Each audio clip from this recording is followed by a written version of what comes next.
और अब बात छत्तीसगढ़ की, जहां बस्तर को नई पहचान मिली है। गोंडी भाषा को नई पहचान मिली है। गूगल में गोंडी भाषा का फॉन्ट तैयार हो चुका है। गूगल में सीधे टाइप होगा ये फॉन्ट। गूगल और न्यूजीलैंड की कंपनी ने इसे लॉन्च किया है। अंतर्राष्ट्रीय भाषा में शामिल हो चुकी है गोंडी। तो एक बड़ी कवायद, बड़ी कोशिश, बड़ी पहचान, गोंडी भाषा को नई पहचान मिली है। गूगल और न्यूजीलैंड की कंपनी ने यह बनाया है और अब आप गूगल में सीधे इस भाषा को टाइप कर सकते हैं। बस्तर को इस तरह से एक नई पहचान मिली है। देश के बीचों बीच हिस्सों में बसने वाले लोग, खासतौर से गोंडवाना इलाके में जो लोग बसते हैं, ये उनकी मातृभाषा है। और इस भाषा को लेकर आपको बता दें, अलग अलग राज्यों में संघर्ष भी हो रहा है। 8वीं अनुसूची में भी शामिल करने को लेकर कई बार कोशिश की गई और 1.5 करोड़ के आसपास, करीब 2 करोड़ के आसपास लोग इस भाषा को बोलते हैं। और ज्यादा जानकारी के साथ हमारे संवाददाता विनोद कुशवाहा जुड़ चुके हैं। विनोद, इसे कैसे देखा जाए, क्योंकि गोंडी भाषा को एक नई पहचान मिली है और गूगल में गोंडी भाषा का फॉन्ट तैयार हो चुका है, अब सीधे टाइप होगा। बिल्कुल, देखिए इंटरनेट पर और गूगल पर ये बड़ी आसानी से अब टाइप की जा सकेगी। और सबसे बड़ी चीज ये कि बस्तर को एक नई पहचान जो है इसके माध्यम से मिली है। और खासतौर से जो आजकल की युवा पीढ़ी है, क्योंकि अगर हम बस्तर की बात कर लें तो बस्तर के जो रूरल एरियाज हैं वहां पर तो भले ही गोंडी बोली जो है वो बोली जाती हो, लेकिन अभी तक ये आम बोलचाल की भाषा में नहीं थी, लोगों के बीच में नहीं थी।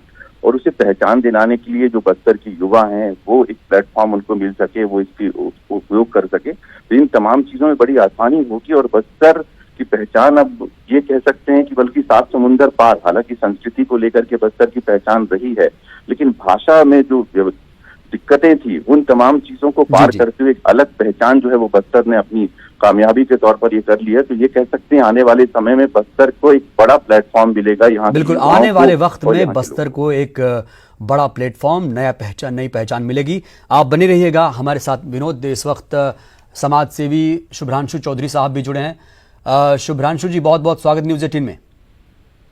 बहुत धन्यवाद जी।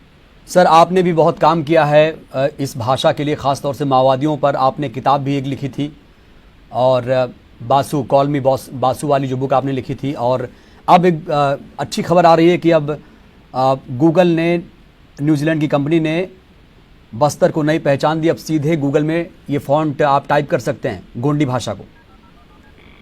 जी, ये प्रयास काफी दिनों से चल रहा था। जैसा कि आप जानते हैं कि फॉन्ट जो नॉन यूनिकोड फॉन्ट होते हैं वो तो गूगल में, गोंडी में भी थे, वो पिछले कई सालों से कई बने हुए हैं।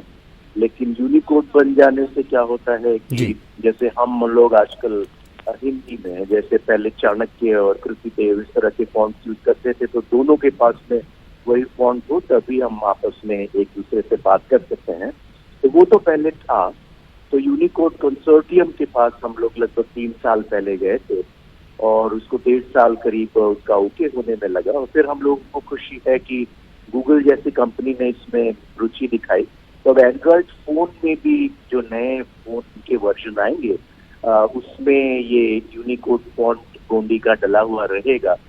तो इससे गोंडी भाषा को बचाने में और मदद होगी, ऐसा हम लोग को लगता है। भाषा की हालत तो बहुत खराब है। गोंडी संभवतः हमारे देश की सबसे पुरानी भाषाओं में एक है। संस्कृत से भी बहुत पुरानी है। हिंदी का तो अभी हाल 200 सालों का इतिहास है। तो गोंडी एक ऐसी भाषा है जिसकी खुद की लिपि है, एक नहीं 2 लिपि है। हिंदी की कोई लिपि नहीं है, अंग्रेजी की कोई लिपि नहीं है।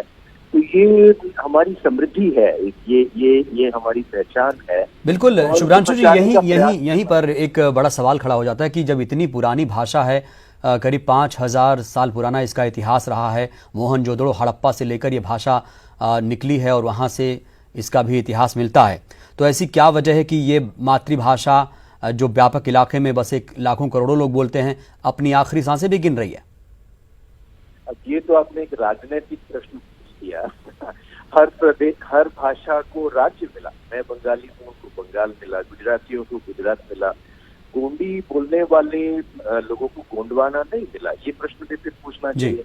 तो भाषा एक बहुत ही प्राथमिक चीज है। समुदाय समाज को बचाने के लिए 1.2 करोड़ गोंड आदिवासी रहते हैं, ऐसा 2011 का सेंसस बताता है। लेकिन गोंडी में एक भी कम्युनिकेशन प्लेटफॉर्म नहीं है। ऑल इंडिया रेडियो, जो कि हमारे देश का एकमात्र रेडियो स्टेशन है, क्योंकि जंगल और पहाड़ के इलाकों में तो सिर्फ रेडियो ही पहुंचता है, एक भी गोंडी में न्यूज बुलेटिन नहीं करता है। जबकि संस्कृत, जो कि गोंडी के बाद की भाषा है, उसमें कुछ 24,000 लोगों ने 2011 में कहा था, उसमें बहुत सारे न्यूज बुलेटिन होते हैं।